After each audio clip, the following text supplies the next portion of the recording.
Hello everyone, hope you all are doing good. So today I am here with the pedagogy of science. M Ed second sem की B Ed में भी ये topics बहुत बार आते हैं, ठीक है जी। साइंस से रिलेटेड ये टॉपिक्स हैं और बहुत ज़्यादा इंपॉर्टेंट है एग्ज़ाम पॉइंट ऑफ व्यू से भी। तो अभी जैसे कि हम एमएड सेकेंड सेम की तैयारी कर रहे हैं पेपर की, तो उससे रिलेटेड ये सारा मटीरियल है, ठीक है जी। So let's start. That is the evaluation of science has a discipline. ये यूनिट 1 का ए पार्ट है, उसका टॉपिक है ये सब part you can say evaluation of science as a discipline. Evolution क्या होता है एक्चुअल में? एवोल्यूशन मतलब कि जो साइंस है उसने कितनी तरक्की कर ली है, वो होता है एवोल्यूशन, ठीक है जी। Then science as you all know it's part of knowledge and discipline. Discipline क्या होता है कि मतलब कौन कौन से एरियाज़ में साइंस ने तरक्की की है, क्या क्या चेंजेस हमें देखने को मिले हैं।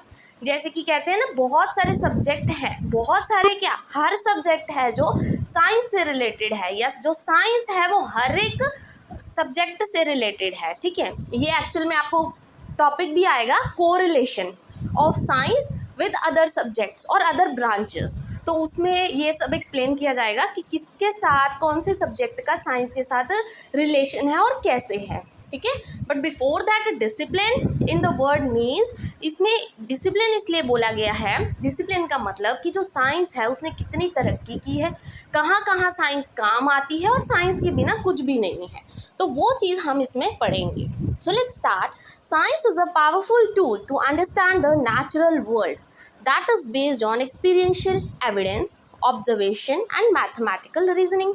तो देखिए, ये तो हम सबको पता है कि जो साइंस है एक बहुत ही पावरफुल टूल है, ताकि हम अपने जो आसपास का वर्ल्ड है, आसपास की दुनिया है, उसको समझ सकें, as well as experience gain कर सके, ऑब्जर्व कर सके चीज़ों को, और कुछ मैथमेटिकल रीजनिंग्स, कोई कैलकुलेशन करनी है, कुछ भी है, रीज़न आउट कर सकते हैं हम कि ये चीज़ ऐसी क्यों है। तो साइंस इन सब चीज़ों में हमारी हेल्प करती है, ठीक है जी।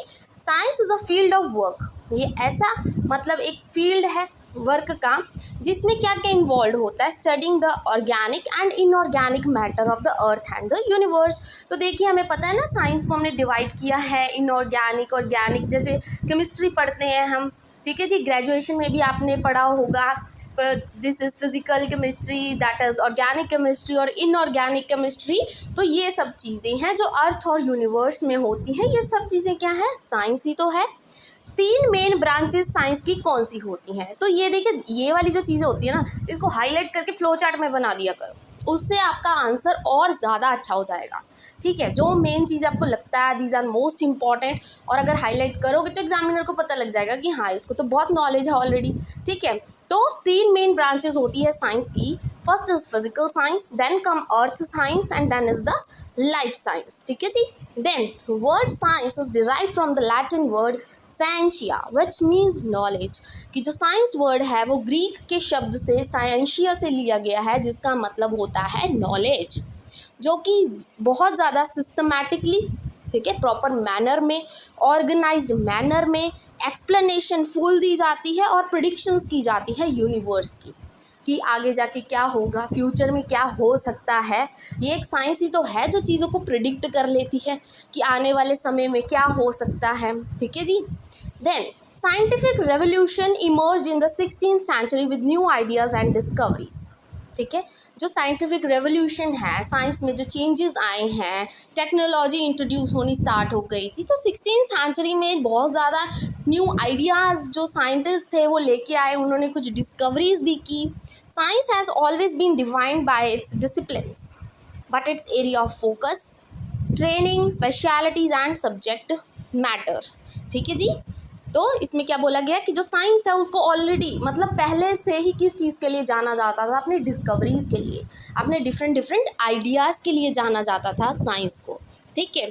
From the 18th century onwards with the growing specialisation in science, 18 देखो, पहले 16th सेंचुरी आई, थोड़े आइडियाज़ लेके आए साइंटिस्ट, डिस्कवरीज हुई, तो उसके बाद 18th सेंचुरी में एकदम से क्या हुआ कि साइंस ग्रो होनी स्टार्ट हो गई, टेक्नोलॉजी और बढ़ने लगी, ठीक है। That give rise to new disciplines, new discoveries आने लगी, न्यू अप्रोचेज आने लगी, further accelerated the change in the theories and scientific method. तो देखो कोई भी न्यू चीज़ आती है या तो वो पुराने को रिप्लेस ही कर देती है या पुराने को कुछ मॉडिफाई कर देती है, ठीक है जी। तो ये काम होता है साइंस का। तो अब हम मेन जो आएंगे, उन्होंने पूछा एवोल्यूशन साइंस में कैसे हुई, but before that we should study कि साइंस काम कहाँ कहाँ आती है, क्या क्या काम होते हैं, साइंस के कितने सब्जेक्ट्स हैं जिसको डिवाइड किया गया है। तो वो सब चीज़ें इस टॉपिक में ही कवर हो जाएंगे। डिसिप्लिन मतलब कौन कौन से एरिया में काम आती है, ठीक है। तो अब हम उसी एरियाज को एक्सप्लेन करेंगे एक सिंपल सी लैंग्वेज में। Now let's start. सबसे पहला बायोलॉजी।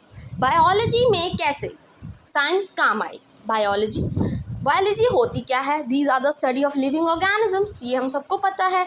और जो साइंटिस्ट होते हैं जो इन्वॉल्व होते हैं बायोलॉजी में, वो कौन होते हैं? बायोलॉजिस्ट, ठीक है जी।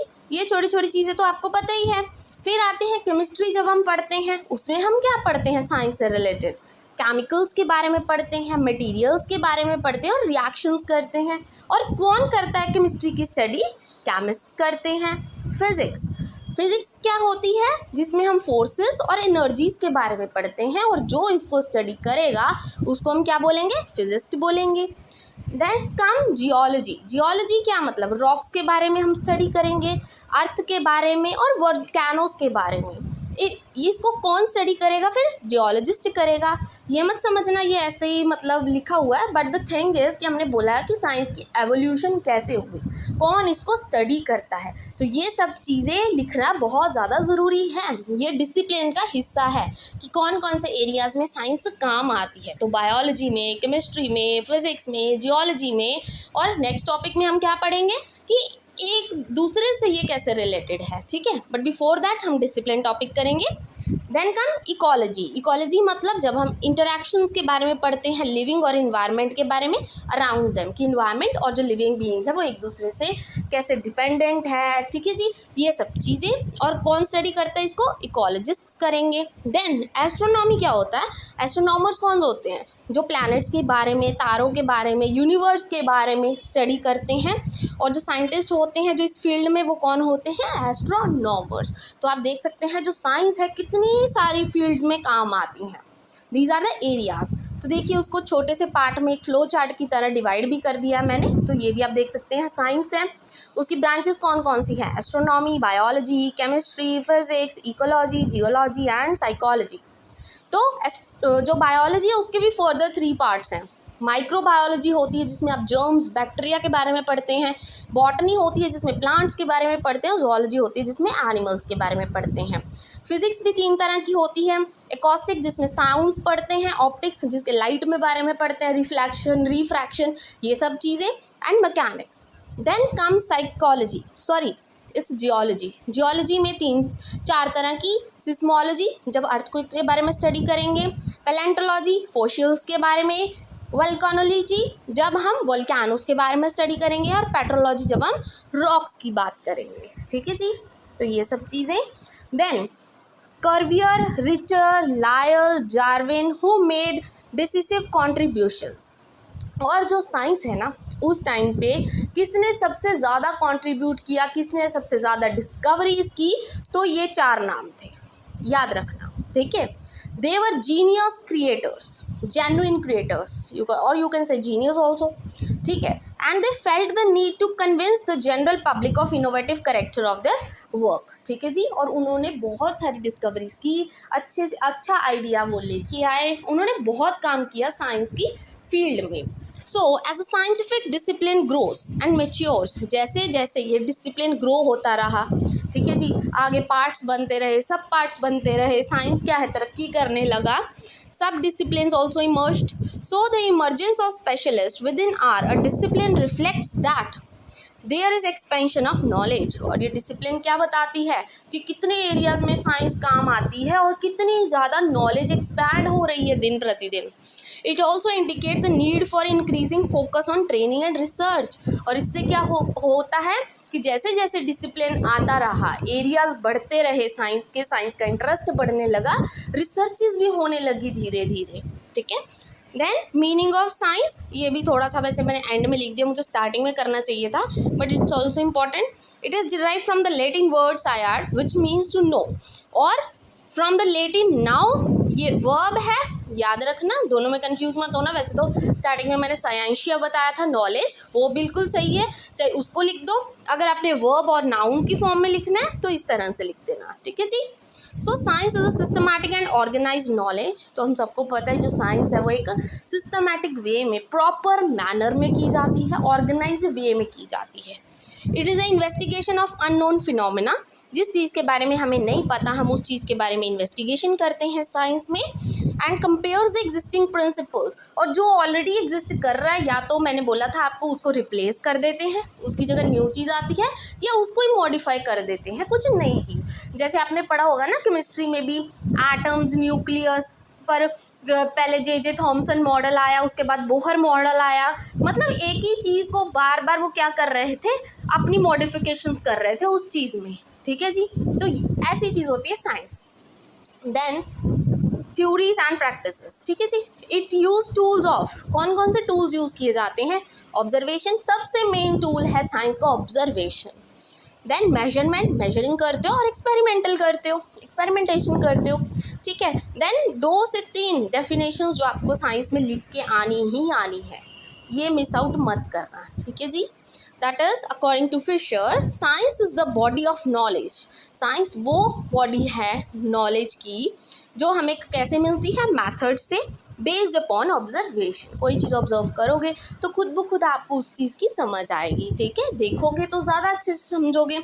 साइंस क्या होता है? Process plus product, method plus knowledge, scientific method plus scientific attitude plus scientific knowledge. ये आपका ऑप्शनल है, आपने लिखना है तो आप लिख सकते हो, वेल एंड गुड। नहीं लिखना तो भी कोई दिक्कत नहीं है, ठीक है। कम से कम 2 डेफिनेशंस तो लिख के आनी है साइंस की, ठीक है। और ये क्वेश्चन ज़रूरी नहीं है आपको 8 मार्क्स का ही आएगा, मे भी मुझे लगता है कि जिस हिसाब से इसको सब पार्ट्स में डिवाइड किया गया है, ये छोटे क्वेश्चंस में ही आएगा आपको, ठीक है। बाकी तैयारी तो देखो आपको करनी पड़ेगी अपनी। अगर बाई चांस ये सारे ही आ गए, डिसिप्लिन, कोरिलेशन, तो आपको पूरे का पूरा ये 8 मार्क्स में आ जाएगा। According to John Orwell, it is the way of looking at the world. Science क्या होता है? ये एक तरीका होता है कि हम आसपास के वर्ल्ड को कैसे देखते हैं, not simply a body of knowledge, सिर्फ नॉलेज पॉइंट ऑफ व्यू से नहीं, बट हम इसको कैसे देखते हैं। कहते हैं ना, जो एक साइंटिफिक एटीट्यूड वाला इंसान होता है वो अब हर एक चीज़ में कुछ ना कुछ देखता है, कुछ ना कुछ उसके समझने की कोशिश करता है, ऑब्जर्व करने की कोशिश करता है। तो वैसे ही होता है एक scientist. Then according to Richard Feynman, science is the way of trying not to fool yourself. Science हमें सिखाती है कि हमें, जैसे हम कहते हैं ना सुपरस्टिशंस में लोग बिलीव करते हैं, भूत प्रेत आते हैं ऐसे वैसे, बट जो साइंस होता है वो तुम्हें बताता है कि खुद को फूल नहीं करना, पागल नहीं बनाना, हमने सच्चाई की तरफ जाना है, एक्चुअल में सच है क्या, ठीक है जी। And this is the all about the discipline in the science, and I hope today's video is useful for you. Thank you very much, and please don't forget to like and subscribe my channel.